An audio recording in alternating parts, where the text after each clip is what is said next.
Welcome to another edition of the Flood Watch podcast. Hi, I'm Congressman Mike Flood, here to bring you the latest updates from Capitol Hill, key issues shaping the debate in Washington, and news that matters most to Nebraskans and the nation. Thank you for tuning in. This week, we saw many important developments with congressional Republicans and President Trump spearheading changes aimed at shifting the direction of our federal government. The goal is clear. We must refocus our government to serve the needs of the average American rather than catering to the interest of the Beltway elite. One thing I want to highlight is the work being done by Elon Musk and the Department of Government Efficiency, which is investigating government waste.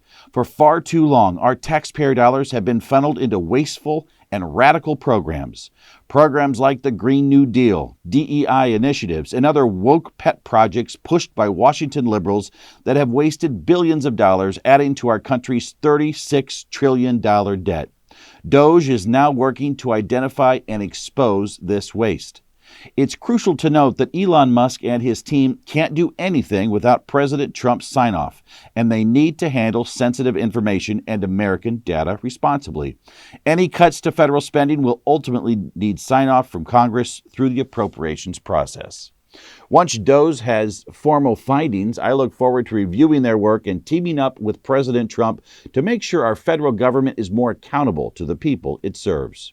Another major development this week has been the Trump administration's swift action to secure agreements with Canada and Mexico on key border issues.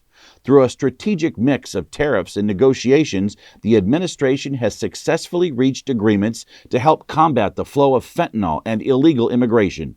Ultimately, it's my hope that President Trump's negotiations bring safer borders, crush drug cartels, and expand market access for America's farmers, ranchers, and manufacturers around the world.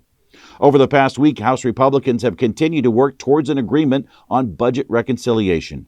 Reconciliation is a critical tool in Congress, and it is especially important now that we hold majorities in both the House and the Senate. As vice chair of the Republican Main Street Caucus, which is one of the largest organizations of House Republicans, I've been working closely with the Speaker of the House and other key leaders to ensure that we deliver meaningful, common-sense victories for the American people. This is our opportunity to cut spending, deliver tax relief, and advance conservative policy in this Congress. Finally, this week, the Financial Services Committee held a hearing on how to make community banking great again. During the hearing, members examined ways that we can cut red tape to make it easier for local banks to help working Americans. For far too long, Washington, D.C. has stood in the way of smaller banks who are often best positioned to deliver the financial services and products small businesses and ag producers rely on to grow our communities. And that's a wrap for this week's Flood Watch podcast. If you haven't already, I encourage you to sign up for my Flood Watch newsletter at flood.house.gov. This is the best way to stay updated on everything happening in Washington. Thank you for listening and have a wonderful day.